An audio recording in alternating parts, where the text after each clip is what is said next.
अस्सलाम वालेकुम जी। आज का हमारा लेक्चर है इलेक्ट्रॉन अफिनिटी पर। तो आइए हम इसके ऊपर डिस्कशन करते हैं। Start. What is an electron affinity? जी, the energy released or absorbed when an electron is added to a gaseous atom to form a negative ion। यानी आपके पास एक ऐसा एटम जो गैसियस स्टेट के अंदर एग्जिस्ट कर रहा हो, तो उसके बैलेंस शेल में इलेक्ट्रॉन को ऐड करवाने के लिए जो एनर्जी रिलीज होगी या एब्सॉर्ब होगी, उसको इलेक्ट्रॉन अफिनिटी का नाम दे दिया जाता है। आपके पास फ्लोरीन का एक एटम है जो गैसियस स्टेट के अंदर एग्जिस्ट कर रहा है, और उसमें एक इलेक्ट्रॉन को ऐड करवाया गया, उसके नतीजे में फ्लोरीन का यूनिनेगेटिव आयन प्रोड्यूस हो गया और वो भी गैसियस स्टेट के अंदर है। तो इसके लिए इलेक्ट्रॉन अफिनिटी की वैल्यू आ रही है -328 किलो जूल पर मोल।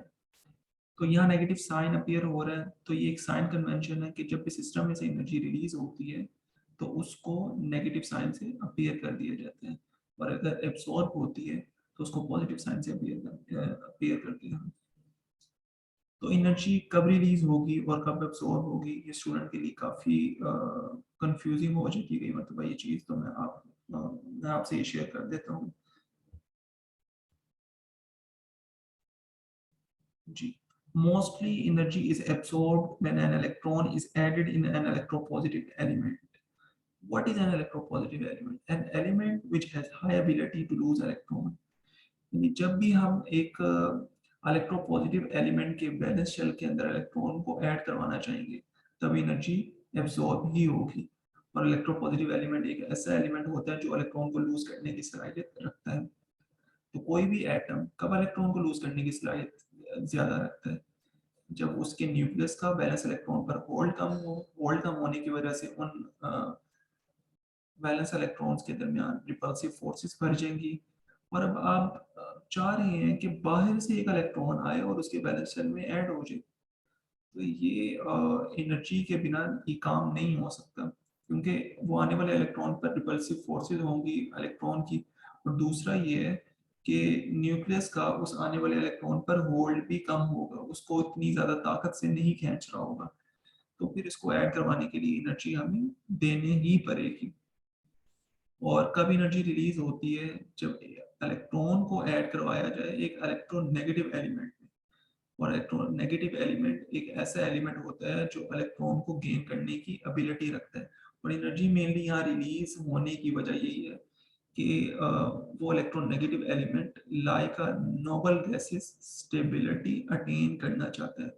और दूसरा आप ये भी जानते हैं कि इलेक्ट्रॉन की आपस में रिपल्सिव फोर्सेस भी मौजूद होती हैं। तो आप कह लें कि एक स्ट्रेस सा जनरेट हुआ होगा, तो उस स्ट्रेस को ज़रा रिलीज करने के लिए हमें सिस्टम में से एनर्जी को रिमूव करवाना पड़ता है ताकि स्टेबिलिटी अटेन हो जाए इजीली। जी, अब मैं आपको दोबारा ज़रा बुक की तरफ ही लेके जाऊंगा। अब आप यहाँ देखें जी, ये पैराग्राफ आपको यहाँ से क्लियर होगी। जब आप ये पढ़ लेंगे तो आपको ये क्लियर हो जाएगा। ये तो ऑक्सीजन है, ऑक्सीजन ने इलेक्ट्रॉन को गेन किया है, तो हमारे पास फर्स्ट इलेक्ट्रॉन अफिनिटी वैल्यू आ रही है नेगेटिव में, यानी सिस्टम में से एनर्जी रिलीज हो रही है। और जब यूनी नेगेटिव आयन में इलेक्ट्रॉन को ऐड करवाना चाह रहे हैं तब एनर्जी अब्सॉर्ब हो गई है। तो आखिर इसकी वजह क्या? लेकिन जब आप एक यूनी नेगेटिव आयन प्रोड्यूस हो गया है, तो जाहिर बात है उसके बैलेंस शेल में इलेक्ट्रॉन की तादाद बढ़ गई है।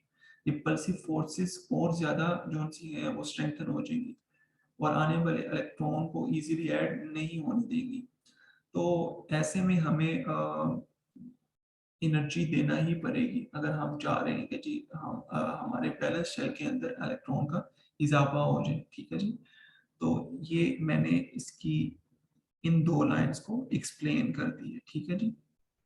यहाँ से the absorbed energy is expressed as electron affinity in positive figure। Electron affinity depend upon this, ये ऊपर वाली लाइन थी, फिर उसको मैंने बता दी। तो डिफरेंट फैक्टर्स हैं जो इलेक्ट्रॉन अफिनिटी पर डिपेंड कर रहे हैं। Sorry, electron affinity different factors पर डिपेंड करती है, और वो कौन सी हैं जी? साइज ऑफ द एटम है, न्यूक्लियर चार्ज है, और वैकेंसी है इन द आउटर मोस्ट शेल्स। तो साइज ऑफ द एटम को मैं आपको जरा इस एग्जांपल से थोड़ा सा एक्सप्लेन करूंगा। जी, यहाँ देखें, जब आप ग्रुप में टॉप टू बॉटम मूव कर रहे हैं तो आप देख रहे हैं कि वैलेंस शेल न्यूक्लियस से दूर होता चला जा रहा है, तो न्यूक्लियस का इनवैलेंस इसके वैलेंस इलेक्ट्रॉन पर होल्ड कम होता चला जाएगा। तो मोस्टली एक कन्वेंशन कह लें आप, it is sign convention that higher electron affinity indicates that an atom more easily accept electron। यानी आप कहें कि जब एक किसी एक एटम की हाई इलेक्ट्रॉन अफिनिटी की वैल्यू हाई है, उसका मतलब है वो इलेक्ट्रॉन को इजीली एक्सेप्ट कर लेगा।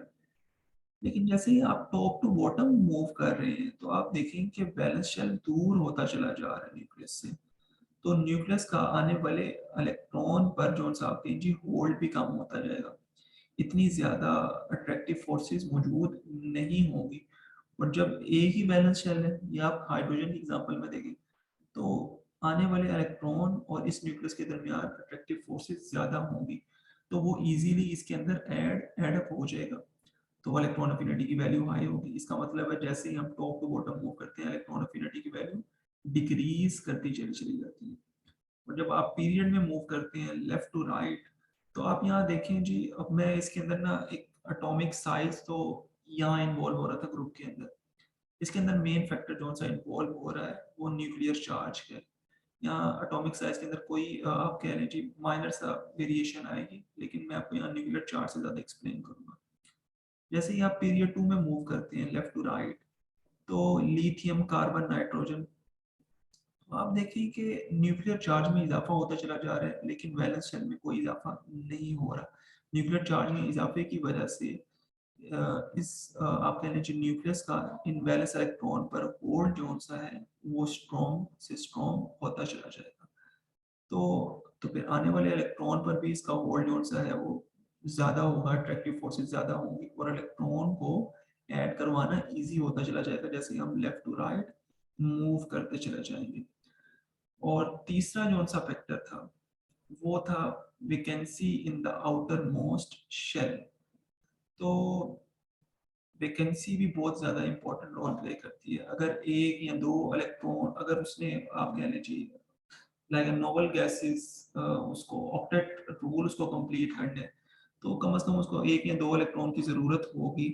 तो वो इजीली वो उन इलेक्ट्रॉन को गेन करके क्योंकि वो एक इलेक्ट्रॉन नेगेटिव एलिमेंट है, तो वो इलेक्ट्रॉन को गेन करने की सलाहियत ज्यादा रखता है। तो जब वैकेंसी कम होगी, सिर्फ एक या दो इलेक्ट्रॉन की वैकेंसी होगी, तो हमारे लिए इलेक्ट्रॉन को ऐड करवाना जो उनसा है वो ज़्यादा इजी होगा और इलेक्ट्रॉन अफिनिटी की वैल्यू हाई होगी। ठीक है, तो मैं उम्मीद करता हूँ कि आज आपको ये लेक्चर जो उनसा है वो समझ आ गया होगा। तो आज का लेक्चर हम यही स्टॉप करते हैं। अपना ख्याल रखिएगा और ओके जी, अल्लाह हाफिज़।